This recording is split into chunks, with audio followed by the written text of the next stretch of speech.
from around the globe in sold-out arenas and humble churches, from out on the streets to your screen. And now, the time and what must be done. On this edition of Farrakhan Speaks. Greetings to you. I am Minister Louis Farrakhan, National Representative of the Honorable Elijah Muhammad, that great preacher of freedom, justice, and equality to the black man and woman of America and the Western Hemisphere, and to the aboriginal people of the earth, the eternal leader of the Nation of Islam, and a warner to the government and people of the United States of America, and a warner to the nations of the earth. Our subject today, on the 51st edition of the time and what must be done, is the wheel, that great mother plane, Allah's, God's calling card. We are nearing the end of our year-long series of the time and what must be done. As I have said in previous broadcasts, we would take up the subject of the wheel. I want to conclude these broadcasts with the wheel, the importance of the wheel, the relevance of the wheel, and what that wheel represents in terms of the attributes of Allah God. In fact, every attribute that is given to the one true God that is found in the Holy Quran is manifested in the wheel, its power, its potential. Everything about it says that God is present now in the world. I believe that the two that back me are pushing me to make known the presence of the two that are on the wheel, the great Mahdi, Master Farad Muhammad, and the Messiah, the Honorable Elijah Muhammad, who they are and why our representation of them is so important that the world, its leaders, the Pope, all religious leaders and political leaders understand the seriousness of the presence of the wheel and its work. This wheel is so magnificent. This wheel is the manifestation of the presence of God. The wheel is like his calling card. In words, the presence of the wheel says to the world, I want to introduce you to my presence and to who I am.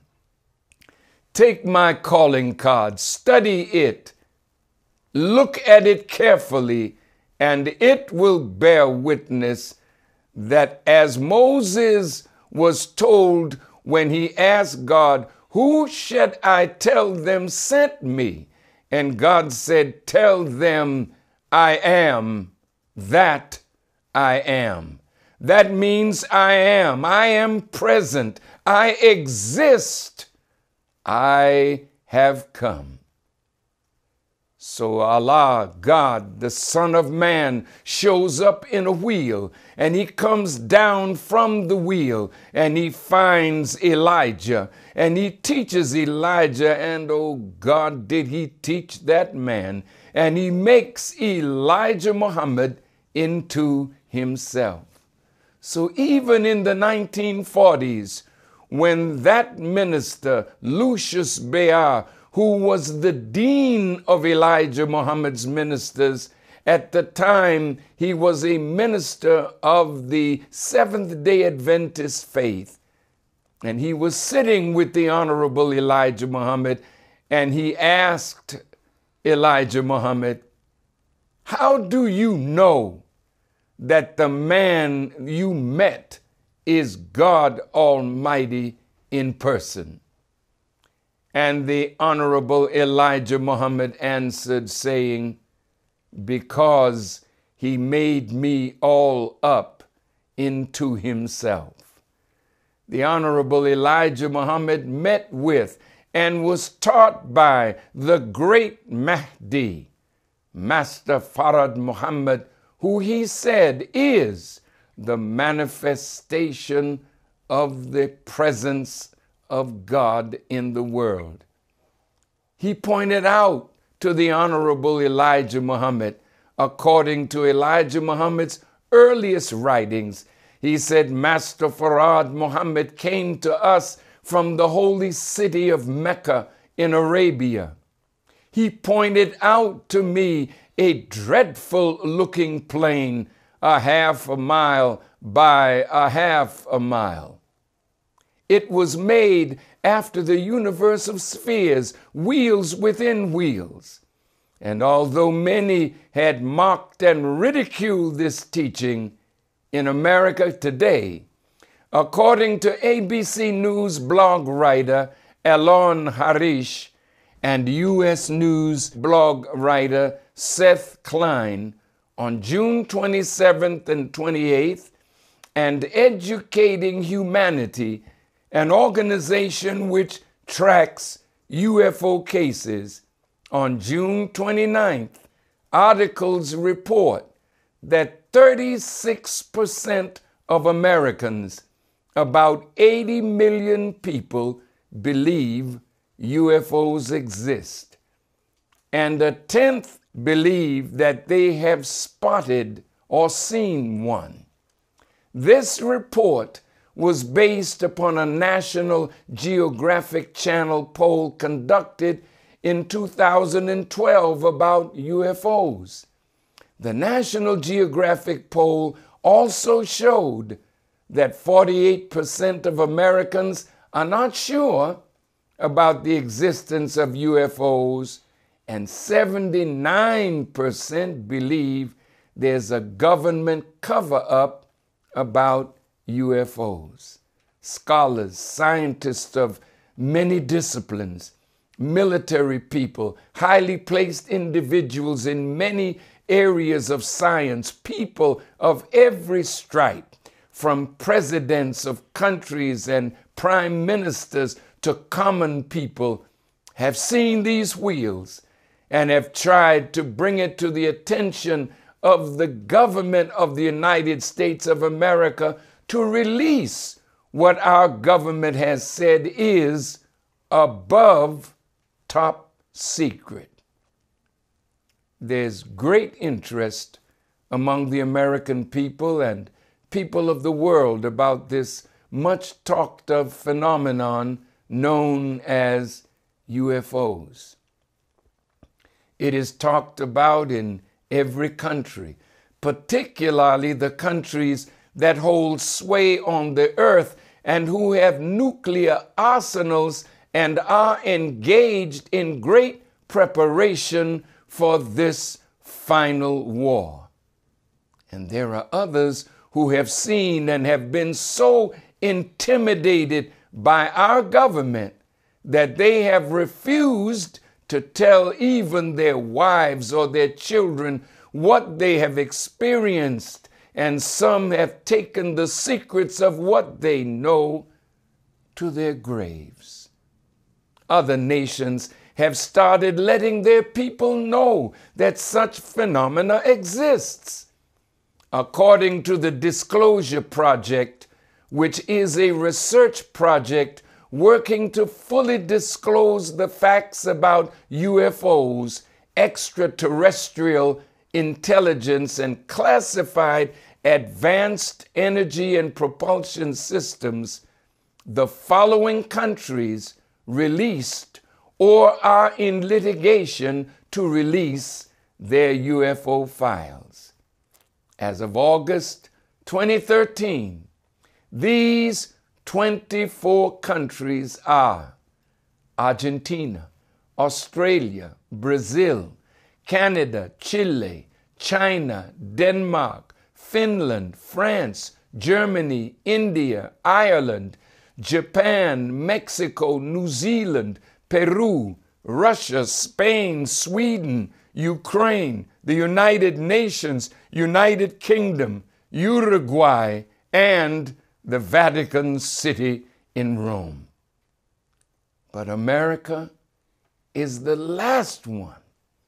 And America refuses because to admit that this phenomena exists, she would be admitting that there is a power that is present that America's power cannot overcome, which then compromises the sovereignty and security, not only of all the citizens of America, but all the citizens of the earth.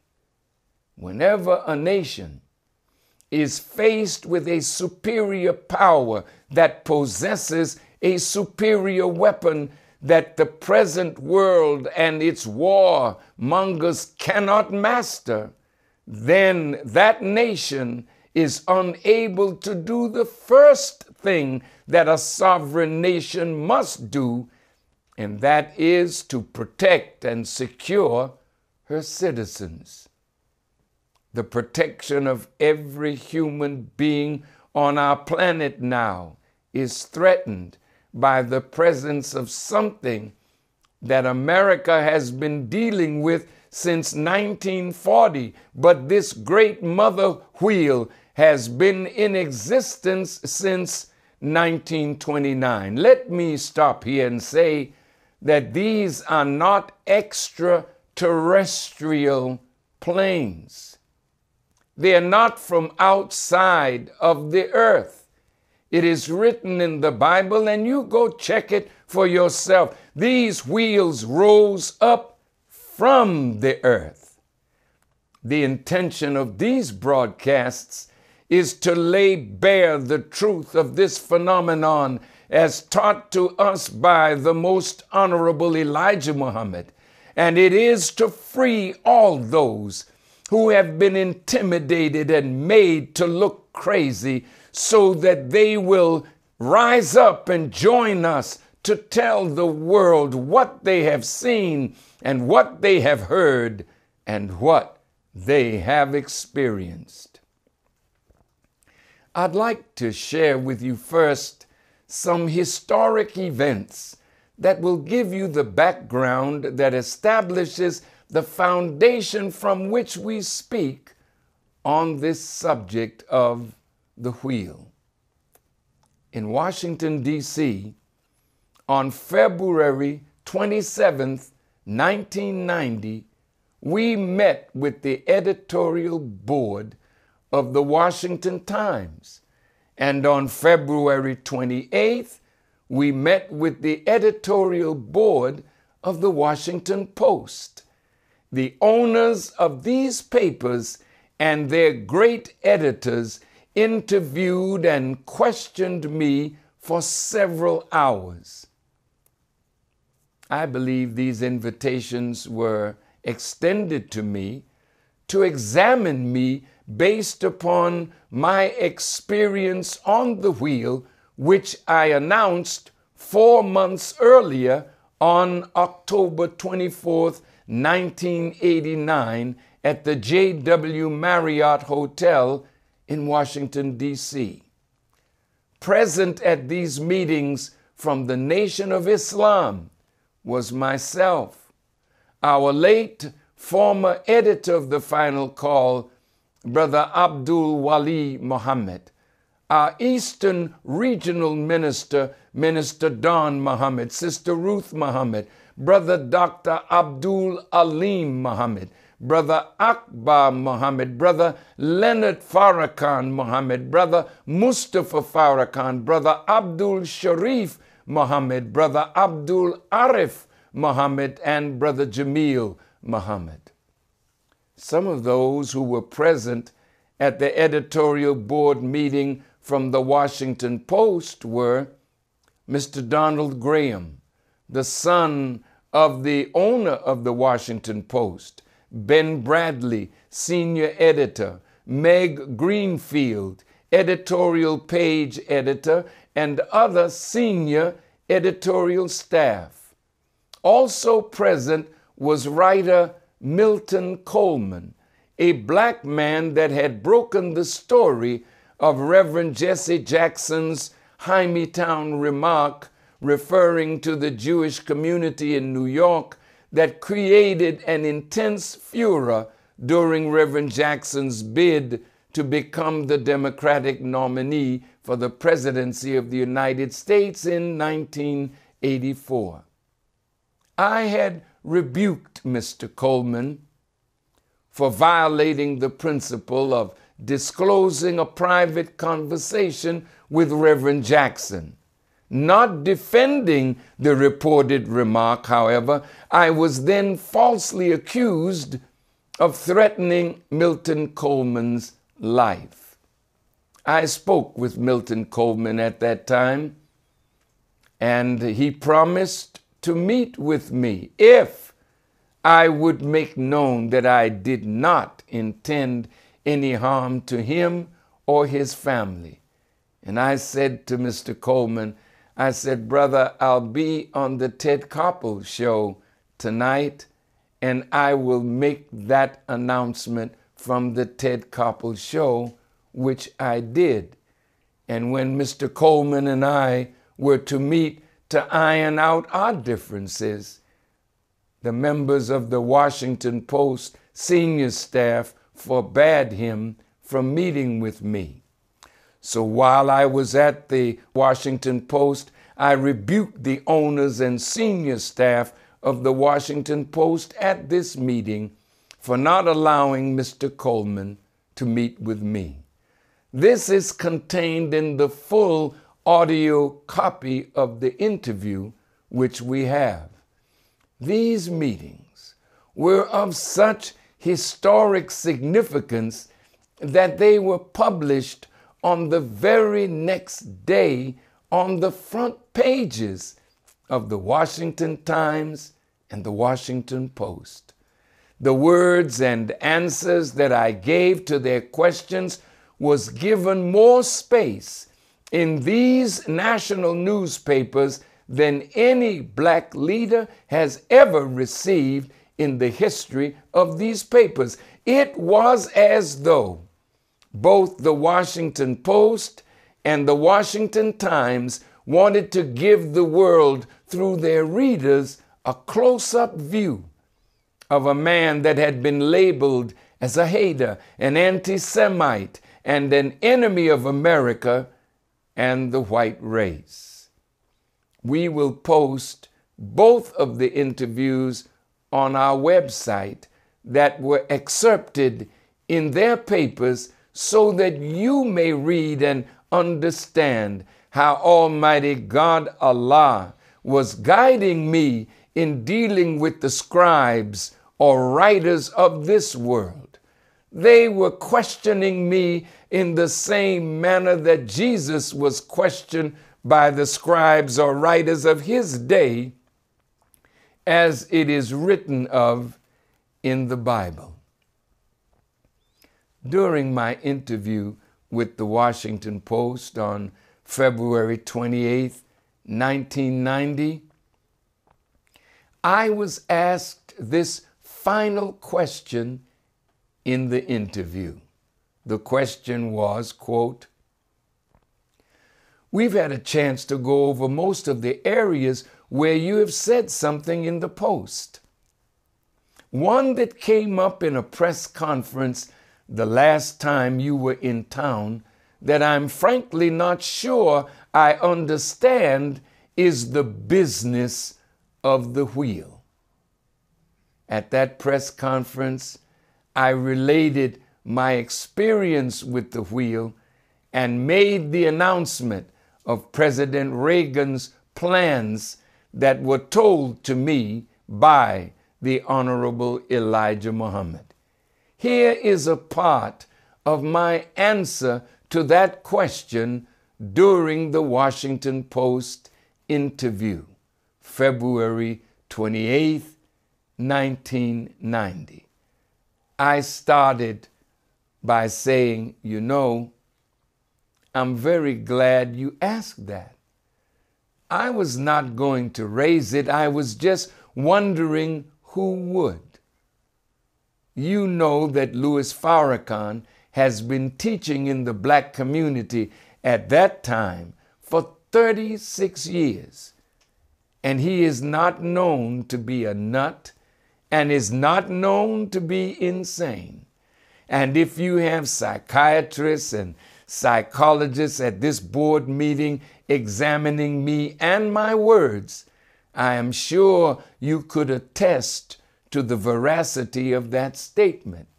I'd like to just read something before I say what I said. A memorandum dated February 26, 1942, from General George Marshall, U.S. Army Chief of Staff in World War II and Secretary of State for Foreign Affairs from 1947 to 1949. He wrote a memo to President Franklin Delano Roosevelt giving details of a Los Angeles air alarm in February 1942, during which 1,430 rounds of ammunition were fired at unidentified flying objects during a 5-hour alarm. President Gerald Ford, in a letter he sent as a congressman to L. Mendel Rivers, chairman of the Armed Services Committee, dated March 28, 1966, said, and I quote, "In the firm belief that the American public deserves a better explanation than that thus far given by the Air Force, I strongly recommend that there be a committee investigation of the UFO phenomena. I think we owe it to the people to establish credibility regarding UFOs and to produce the greatest possible enlightenment on this subject." Former President Jimmy Carter, during his election campaign in May 1976, said, and I quote, "If I become president, I'll make every piece of information this country has about UFO sightings available to the public and the scientists. I am convinced that UFOs exist because I have seen one." Jimmy Carter was elected president, and he never fulfilled that pledge. I'll talk about that later in another broadcast. Senator Barry Goldwater of Arizona, in a letter dated March 28, 1975, said, quote, "The subject of UFOs is one that has interested me for some long time. About 10 or 12 years ago, I made an effort to find out what was in the building at Wright-Patterson Air Force Base where the information is stored that has been collected by the Air Force. And I was understandably denied this request. It is still classified. Listen to the words, above top secret. Not just top secret, but above top secret. Barry Goldwater goes on to say, I have, however, heard that there is a plan on the way to release some, if not all, of this material in the near future. I'm just as anxious to see this material as you are, and I hope we will not have to wait much longer. I don't need to go to Prime Minister Winston Churchill and others throughout the world who say that these things exist. There were 18 of these wheels seen over the White House. The point in this part of my response is we were establishing from the highest government officials the credibility of the existence of the wheel, or what you call UFOs. Now, let's go to my press conference of October 24th, 1989, held at the JW Marriott Hotel in Washington, D.C. I opened this press conference with the following words. Ladies and gentlemen of the press, brothers and sisters, we are honored by your presence here this morning.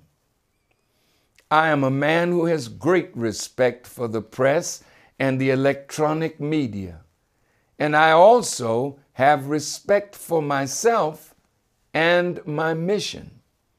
As you know, I do not readily submit to interviews, nor am I frequently seen on the television, for I am not before you of myself, nor do I do what I do to be seen of men.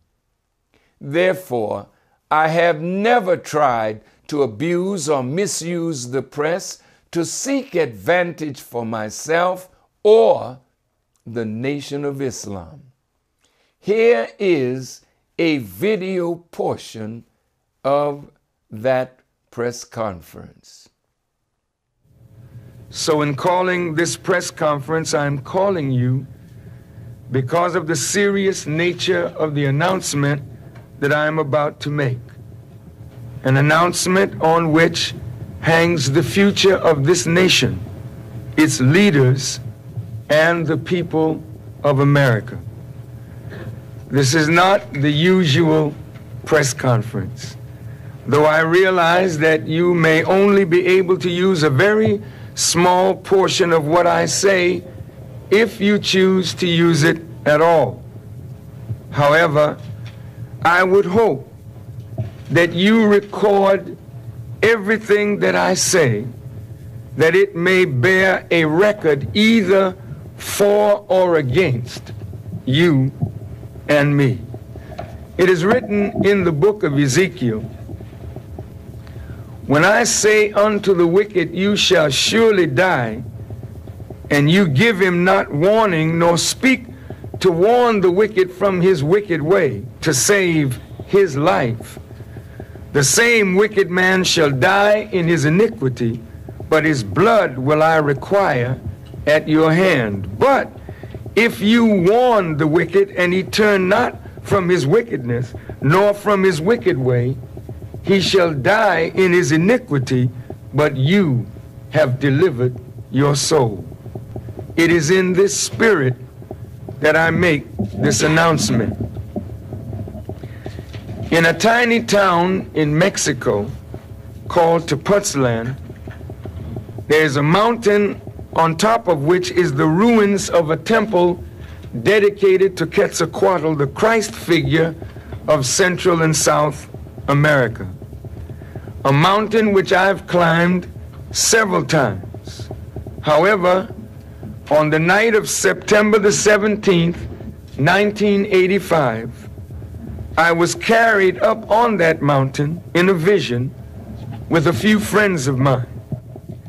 As we reached the top of the mountain, a wheel, or what you call an unidentified flying object, appeared at the side of the mountain and I was called from the wheel to come up into the wheel. 3 metal legs appeared from the wheel, giving me the impression that it was going to land, but it never came over the mountain.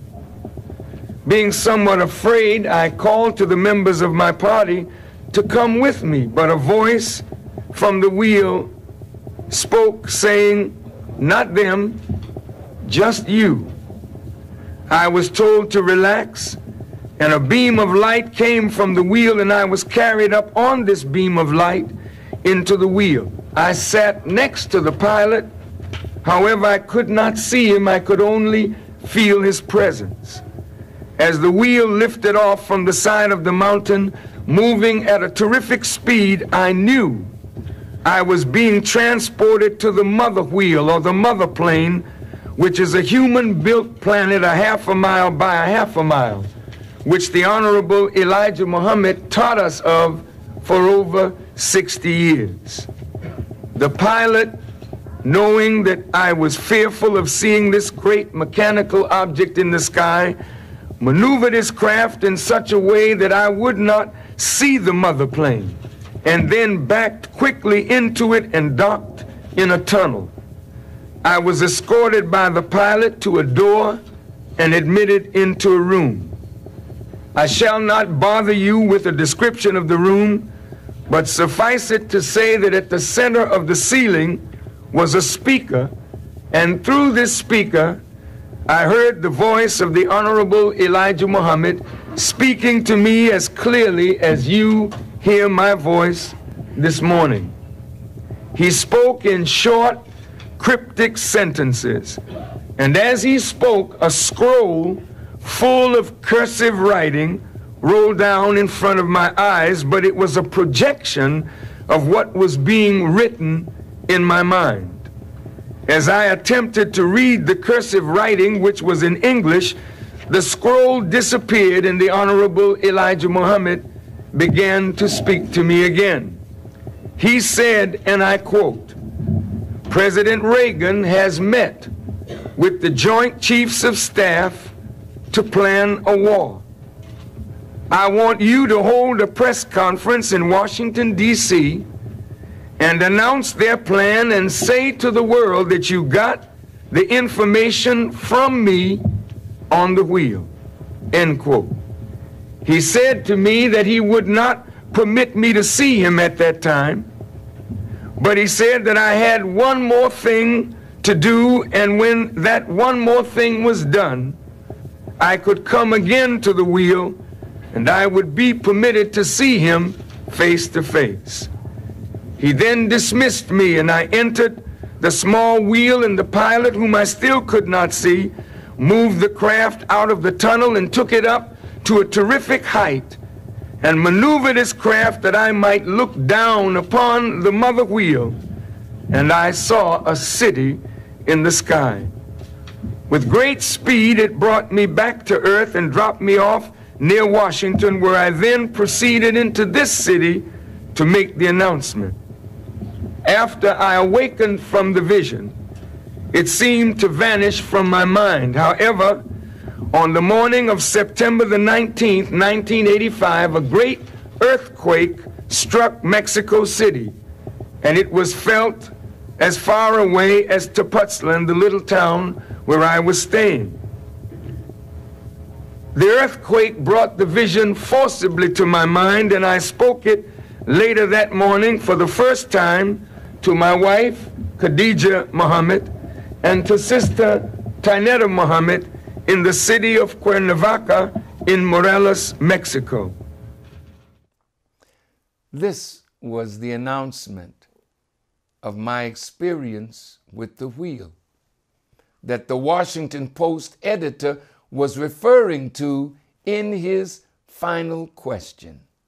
Now, as I was concluding the press conference, I warned the president and the government against their wicked plans. Please listen to this video segment. In closing, I would like to issue a warning to the president a warning to the government, and a warning to the people of the United States of America. If I am in your mind before you of myself, if I am in your mind a hater, an anti-Semite, a wild-eyed radical, then you have nothing to fear from my presence. For I, like those who are actually like that, will go the way that history has decreed for that kind of person. However, if I am in reality in front of you by Allah's divine will, as an extension of the divine warnings given to you from the Honorable Elijah Muhammad, then be instructed that you would do well to leave me alone. You would do well.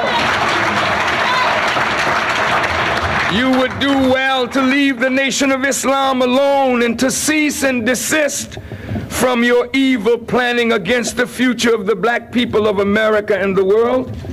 For the black people of America, though despised and rejected, have now become the people of God, and He has declared that He will fight you for their liberation. The government would be wise to heed the counsel of Gamaliel in the days of Paul and the early Christians, who advised the rulers of that day with these words, quote, "And so in the present case I say to you, stay away from these men and let them alone, for if this plan or action should be of men, it will be overthrown. But if it is of God, you will not be able to overthrow it, nor them, or else you may even be found fighting against God. So it is not wise for you to plan against Allah's servants, for by so doing, America, you're planning against yourselves." This warning is for President Bush, the government, the chiefs of staff, and the wise to reflect upon, so that the unwary citizens of America may not be harmed by the consequences of the wicked machinations of the United States government. You may come against me, which you are free to do, since we have no power to stop you. But I warn you that I am backed by the power of Allah and His Christ, and the power of that wheel in which I received this announcement. And the moment you attempt to lay your hands on me, the fullness of Allah's wrath will descend upon you and upon America. And before you will be able to establish your mockery of me, if that is what you wish to do, for what was revealed to me in the wheel, you will see these wheels, or what you call UFOs, in abundance over the major cities of America. And the calamities that America is presently experiencing will increase in number and in intensity, that you might humble yourselves to the warning contained in this announcement, or be totally destroyed from the face of the earth. This is a final warning. This is a final warning to you. The ball is now in your court. You may do with it, with me, and with us as you see fit. Thank you for your attention, and may Allah bless each of you with the light of understanding as I greet you in peace. Thanking you for being with us this morning, I greet you. Assalamu alaikum.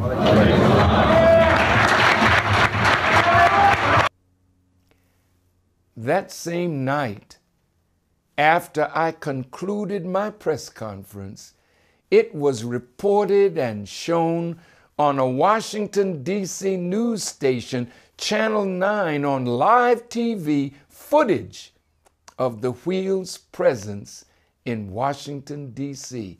Take a look at this video footage. Well, whether it's a contrail of a jet, but I don't think it's a comet. Over here as the sun is, the comet's tail should point away from the sun because the radiation from the sun should be pushing it back. Also, this object, this would-be comet, is moving too fast through the sky for a comet. All right, great. Can we see the close-up tape now? We take the same one and we run it through our hands and kind of blow it up. Now, comets would be visible day after day for a couple days at least, right? That's right, exactly. You should see it for many days. It's moving, of course, very, very fast, but as it moved through the sky, it would not be moving anything like that. The tail on this does, in fact, look like a comet. It's simply pointed the wrong way, and it's moving too fast. Okay, what else could... Okay, here's a close-up. Hold it there. What would cause that?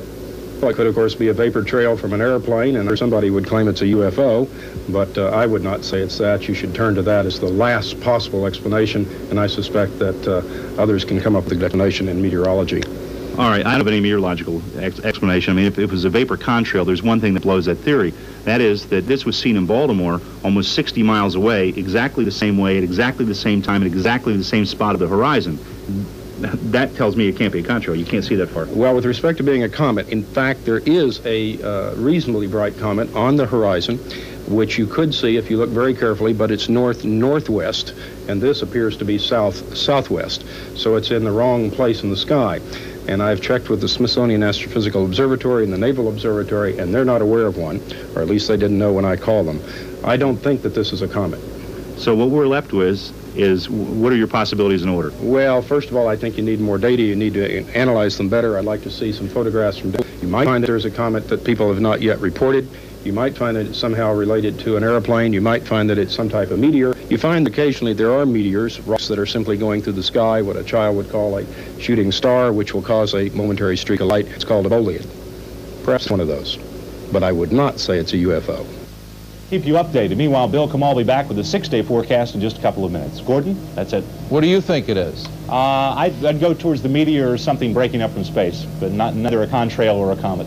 You go toward the shooting star theory? Yep. Not toward the UFO theory? No. Stay with us now as Eyewitness News continues. And that's what they were. They were jet contrails. They were totally unrelated to what we saw last night. Now, I'm not saying that last night's may not have been a jet. It could have been well, but they were two separate incidents, and tonight what we saw had nothing to do with last night. On the right, you see a picture of today's definite jet contrail. I watched it myself with the naked eye. On the left is yesterday's Newswatcher tape. Let's roll the Newswatcher's tape just for a moment so we can put it in perspective. The main difference that I see is that last night's image was much brighter and much more billowy than the other night. Now, the scene I talked with Captain Neiman at the U.S. Space Command at Peterson Air Force Base in Colorado, they track all the debris in space that might re-enter. It does not correlate with the thing they were tracking, so we can rule that out. Dr. Richard Berenson said it was not a comet. We can rule that out. Most likely it was not a meteor. We can probably rule that out. So what we're left with is maybe a real high-flying airplane, maybe a military plane at 78,000 feet, or maybe something from space floating by. There is no indication it's any sort of ship or vehicle from another planet or anything like that. We try to update it because it was interesting, it was fascinating to watch, and one by one we're eliminating things, and hopefully tomorrow we can put it to stay with a contrail of some sort that was kind of highlighted or backlighted by the sun. It was very beautiful looking, but that seems to be an indication that from a commercial aircraft or possibly even a military aircraft flying at very, very high altitude, we believe that's what it was. And that's the story, and if there's any more to tell in a few days. The video footage was not of the highest quality, but it is sufficient to show the presence of the wheel over Washington, D.C. I continued with my response to the Washington Post, and I said to the editorial board, the Honorable Elijah Muhammad taught us for nearly 60 years that these planes exist. You called them unidentified flying objects. They're not that to us.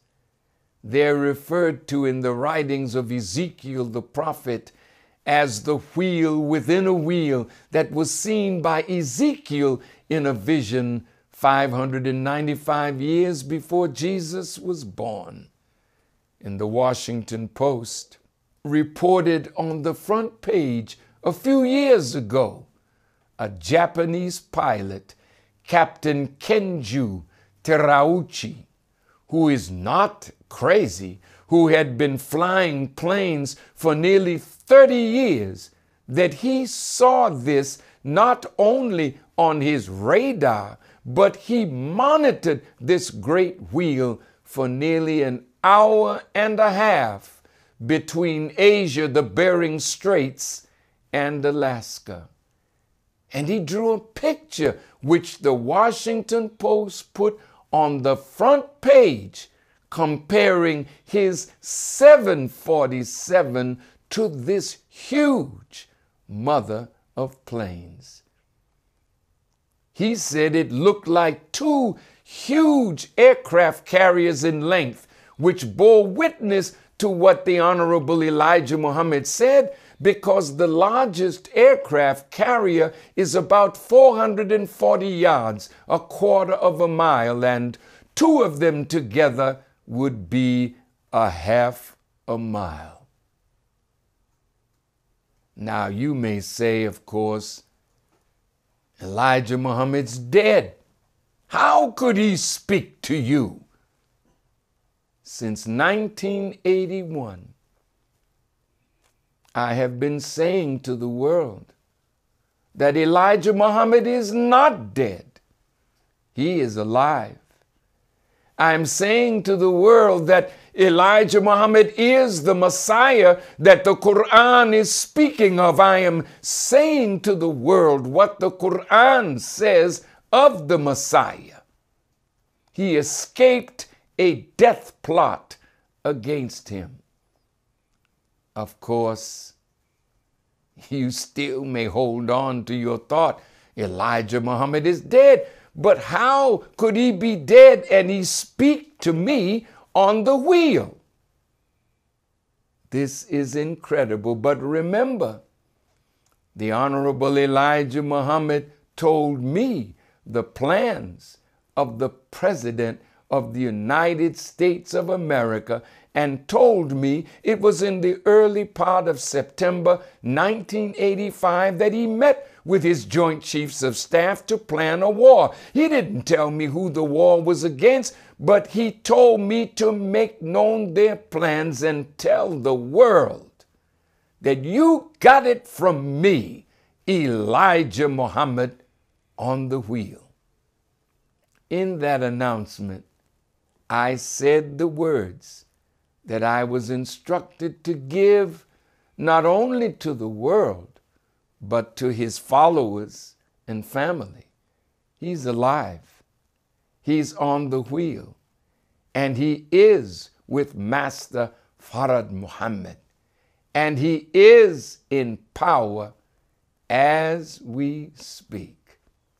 Now, Elijah Muhammad wrote a letter to a sister about a death plot against him, and he said, quote, "If Allah had not shown me how I would escape, I would have no hope at all."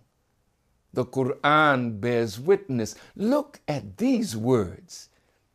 "And for their saying, we have killed the Messiah, Jesus, son of Mary, the messenger of Allah, and they killed him not, nor did they cause his death on the cross, but he was made to appear to them as such. And certainly those who differ therein are in doubt about it. They have no knowledge about it, but only follow a conjecture, and they killed him not for certain. Nay, Allah exalted him in his presence, and Allah is ever mighty wise." I want to say at this point that I was with the Honorable Elijah Muhammad one day, and he said these words to me. He said, "Brother, when you see me again, the power that you will see me exercising, if I did not tell you that I was not God, you would be found worshiping at my feet." And at another time at his table, he looked me in my face and said these words, "Brother, if Allah can't save me, that's a sign that he cannot save you." as I am standing in his place, and the same malefactors and evildoers that plotted against his life are now plotting against mine. But as I know Allah saved him, I am confident that Allah will also save me and all those of you who are in America, his people. He will deliver you as well. In October of 1985, I was in Phoenix, Arizona, preparing to make an address to the people of New York at Madison Square Garden on October the 7th.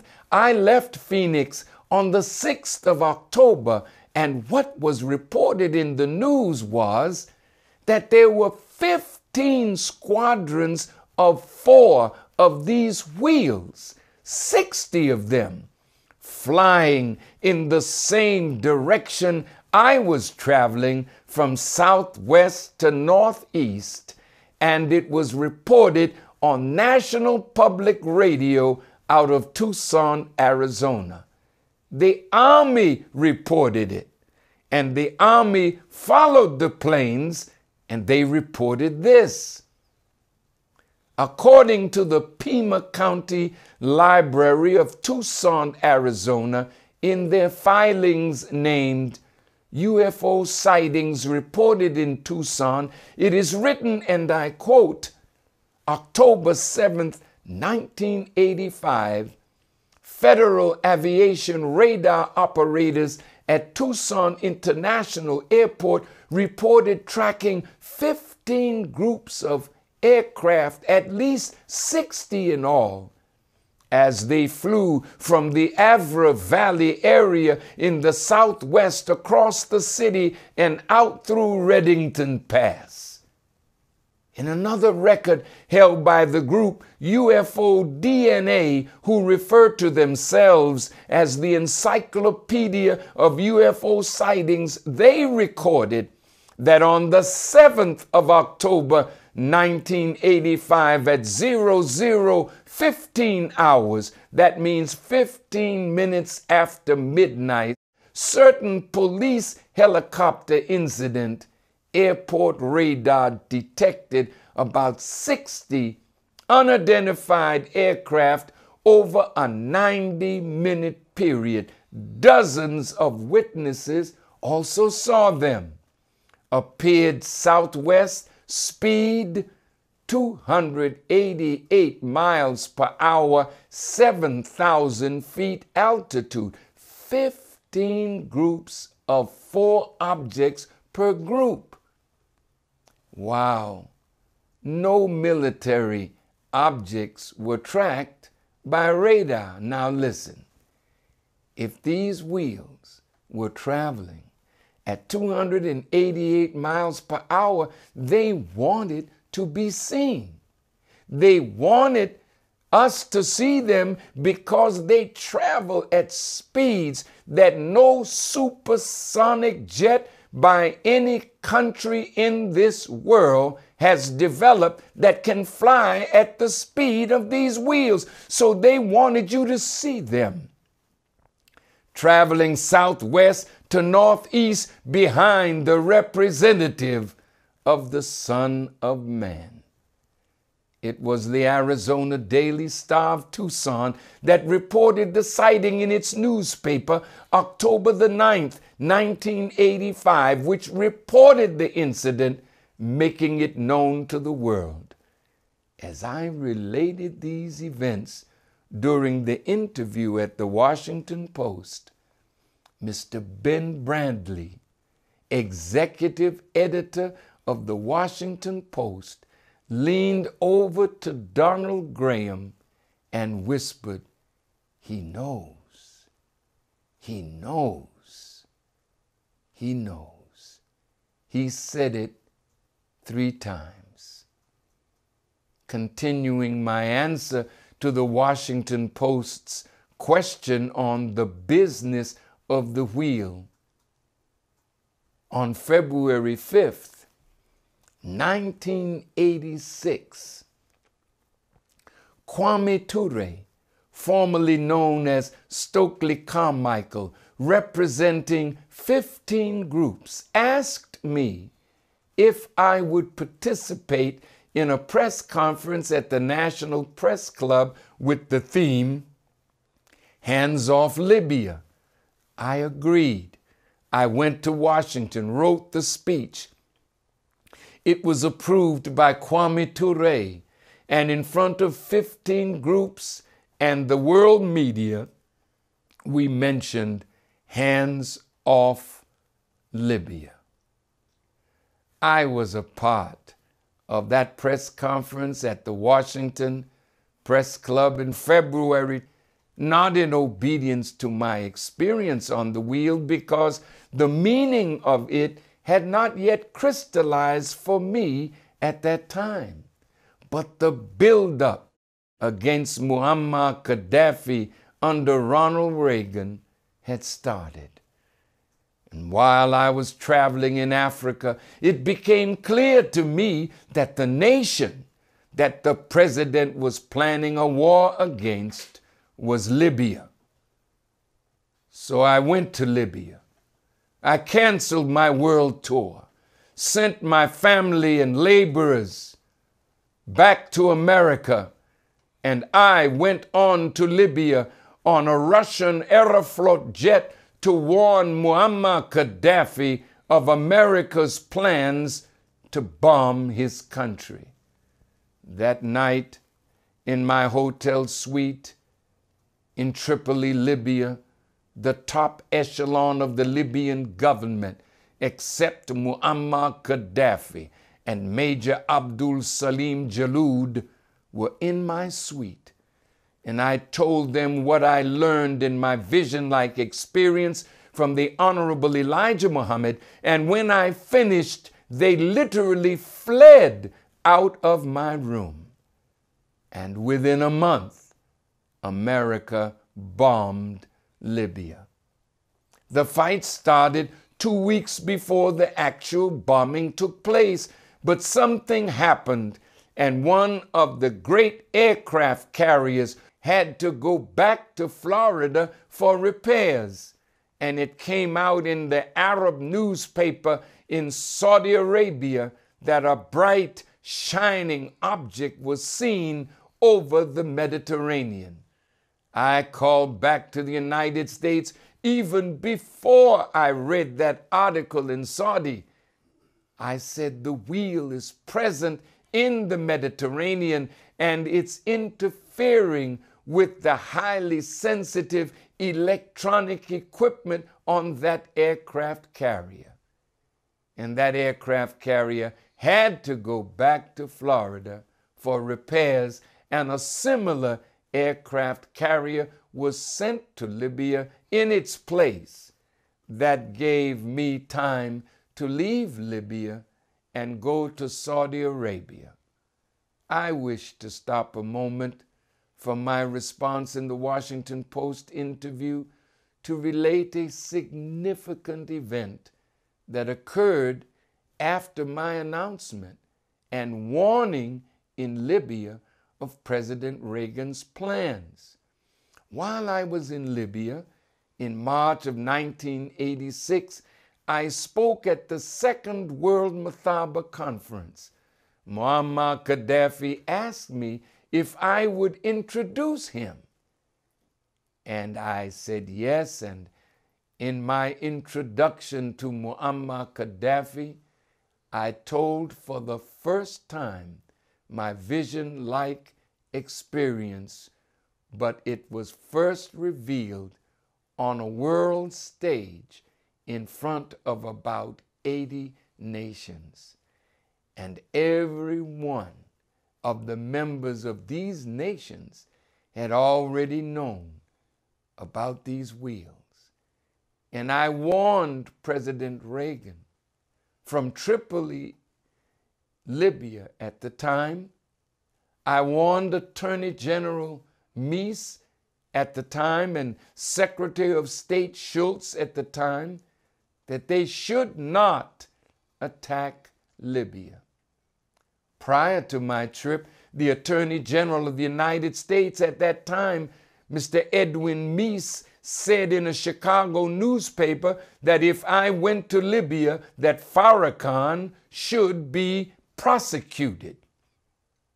Once I returned from my trip to Libya, we, the Nation of Islam, on June 25, 1986, filed a lawsuit in the Federal District Court in Washington, D.C., suing the United States government over their threat of criminal prosecution. We sued the President of the United States, Ronald Reagan, George Shultz, his Secretary of State, James Baker, his Secretary of the Treasury, and Edwin Meese, his Attorney General, in court.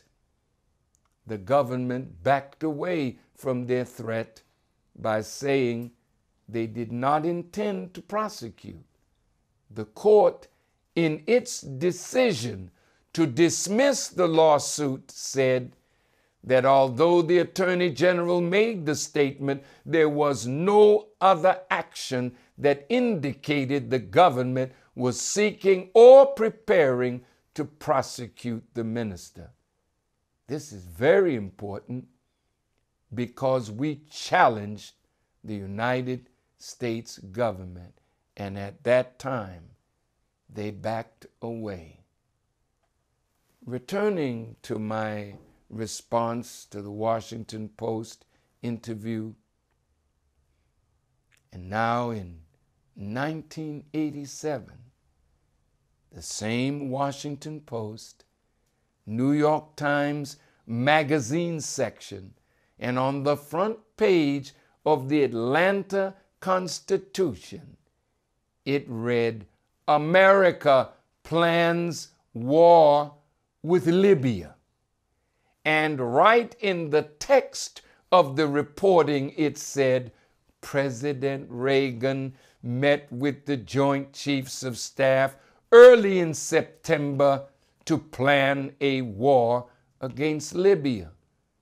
And it went on to say that the American ambassador to Egypt was to ask Egyptian President Hosni Mubarak that he should use Egyptian troops to attack Libya from the east, and America would give air cover to the operation.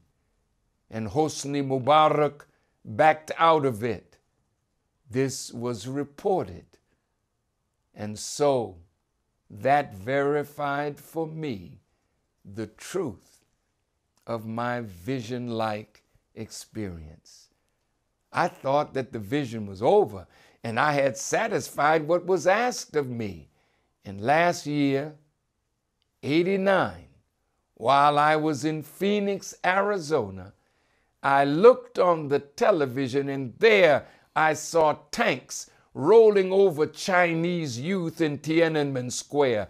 I had rested and I was feeling very good, and when I saw that, I got intensely sick. And on the same day, Ayatollah Khomeini of Iran passed away. I didn't know the connection. I just know that I got sick, and when I came back to Chicago, I looked like an old man, drained, because there was something in that I was to learn.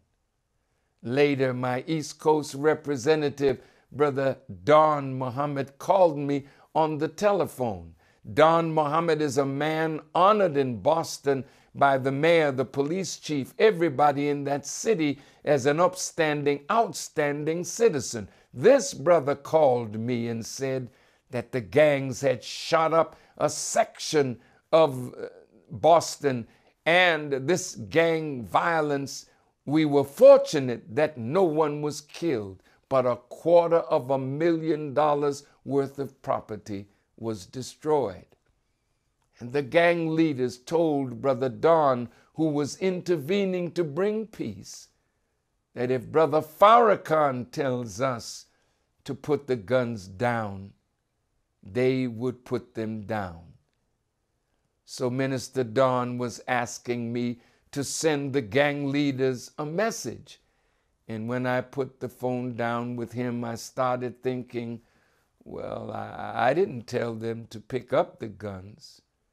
Why should I tell them to put the guns down? And knowing that I'm under this kind of investigation from our government, I thought that that may be a trap.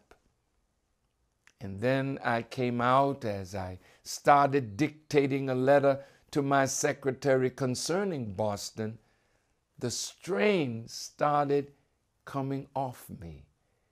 And in that I said that there's a war being planned against black youth by the government of the United States under the guise of a war against drugs and gangs and violence.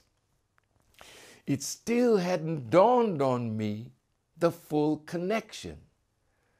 But as Gaddafi was to Reagan, Farrakhan was to Bush Sr., to Bush Jr., and to President Barack Obama.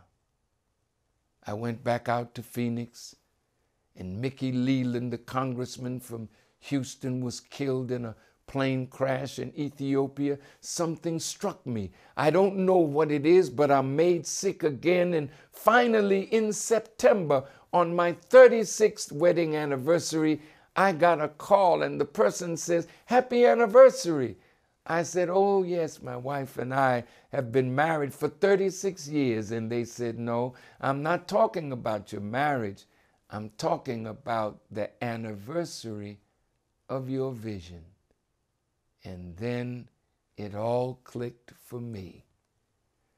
President or Vice President Bush at the time made a statement to the Simon Wiesenthal Center where he didn't call my name, but he described me as an anti-Semite.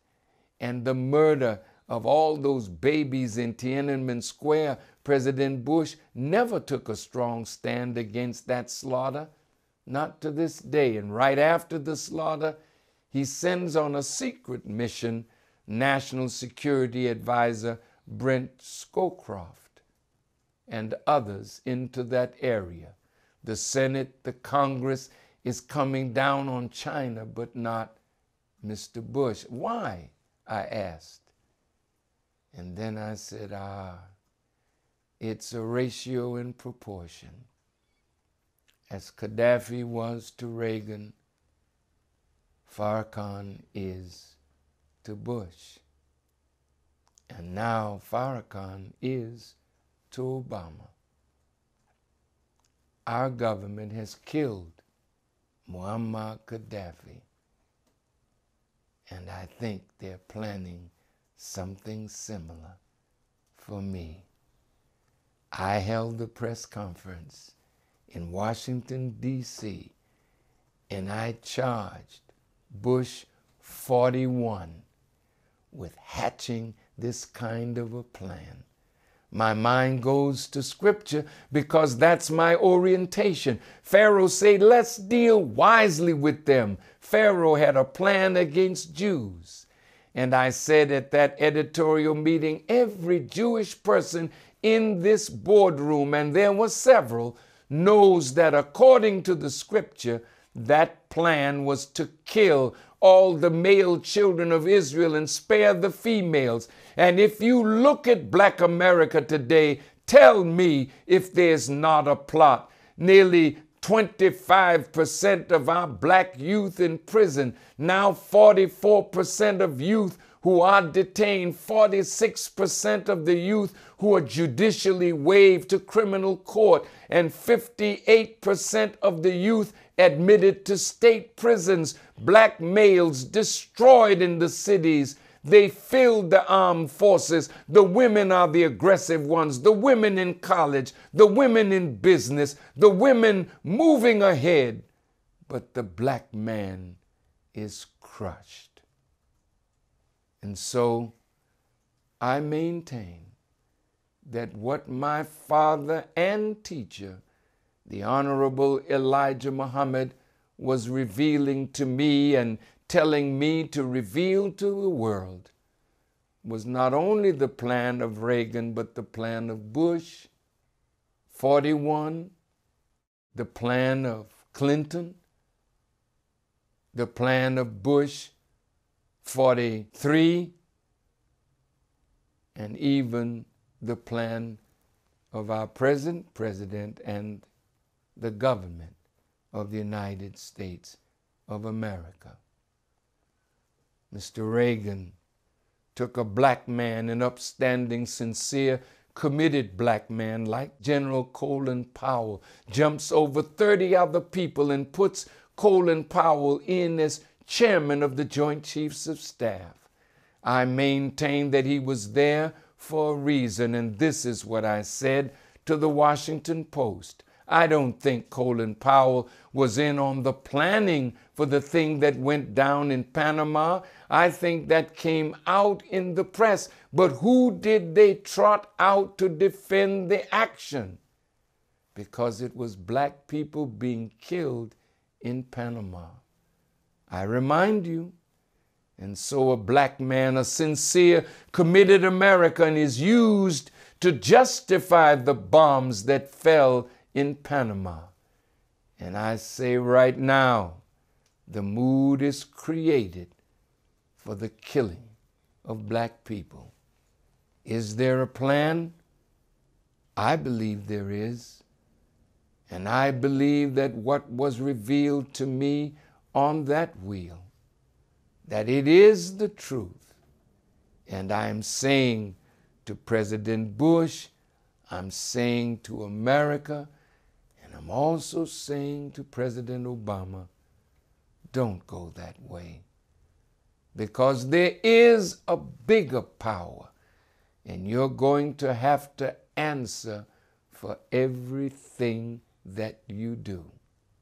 We're in a serious time, a serious condition, and I pray God in the name of his servants, the prophets, and I pray that Allah God will open your hearts to what I've said and the manner in which I have said it, and I pray that we as intelligent, reasonable, sane human beings will see what is at stake here and stop demonizing me and let me do my work, and let's sit down and map out a strategy to save black people and possibly to save this nation. So, in my conclusion, that ended my editorial board meeting with the Washington Post.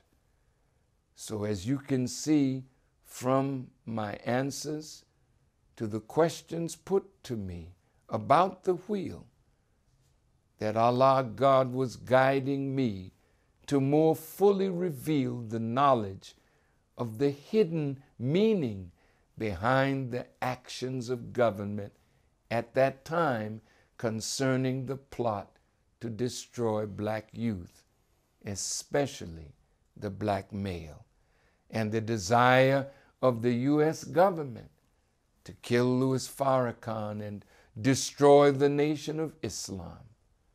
Allah God also blessed me in the full interview to address several other areas dealing with black people's condition, the wickedness of our enemies, and the need for separation and independence.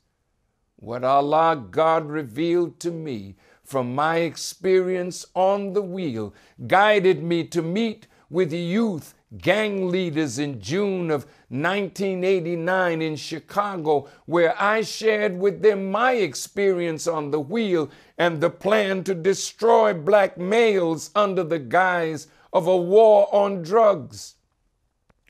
Quentin Tarantino, the Hollywood director of Django Unchained, in a Hollywood Reporter article on December 19th, 2012 said, this whole thing of this war on drugs and the mass incarcerations that have happened pretty much for the last 40 years has just decimated the black male population.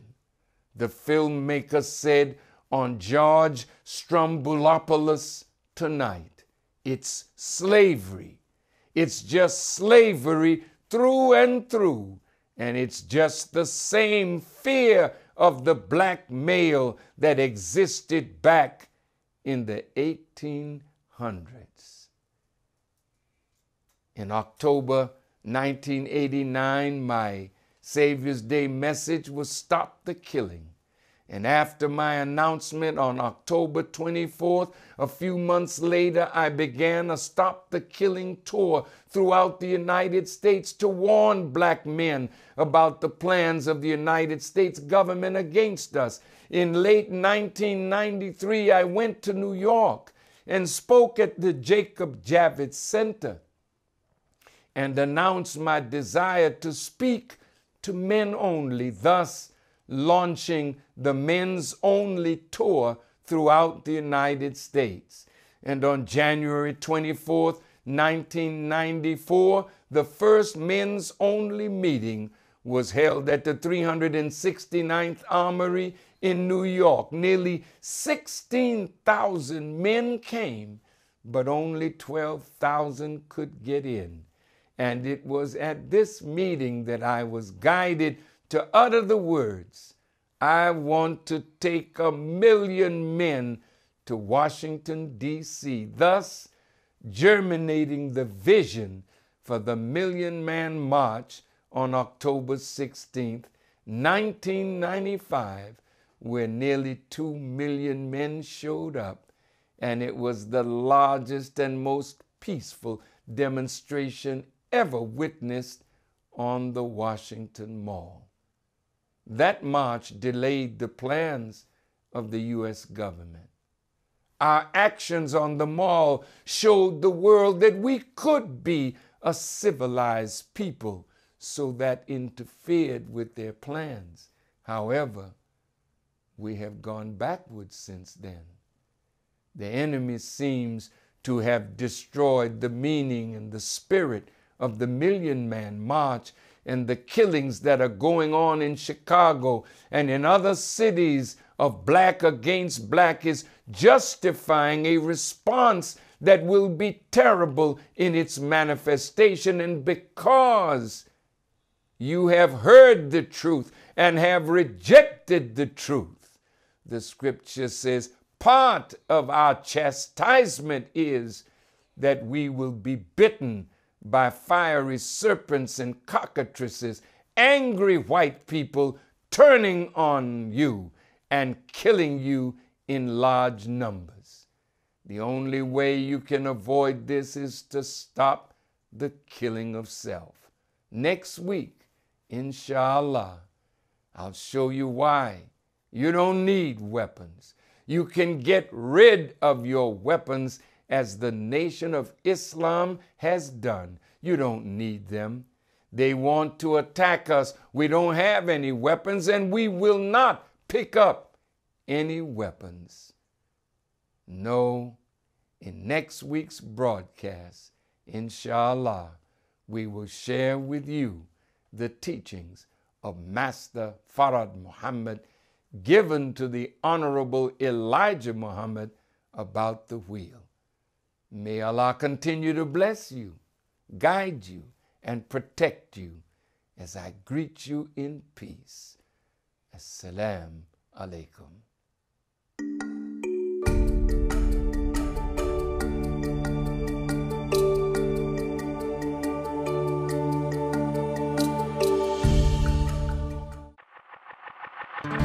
On February 24th, 2013, during his Savior's Day address, the Honorable Minister Louis Farrakhan introduced Muhammad's economic blueprint to end poverty and want.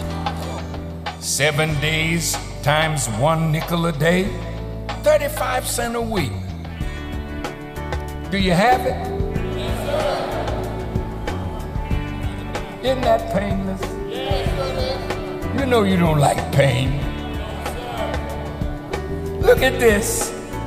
52 weeks in a year, so that amounts to $18.20 per year. And if everybody in this room, everybody listening by television, everybody under the sound of my voice gave $18.20 a year,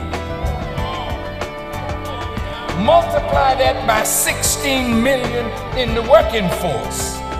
Now we got $291,200,000 in just 1 year.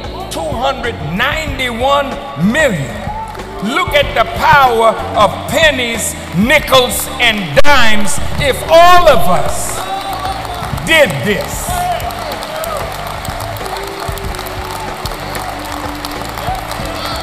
Can you see the picture? Look, we want to do exactly as Isaiah the prophet said. They will rebuild the ancient ruins and restore the places long devastated. They will renew the ruined cities that have been devastated for generations. With your support of Muhammad's economic blueprint, we can obtain farmland, build industry, and create jobs for our people. Through pooling our nickels, dimes, and dollars, we can rebuild the wasted cities and provide a future for our children. To support Muhammad's economic blueprint, go to economicblueprint.org and register now.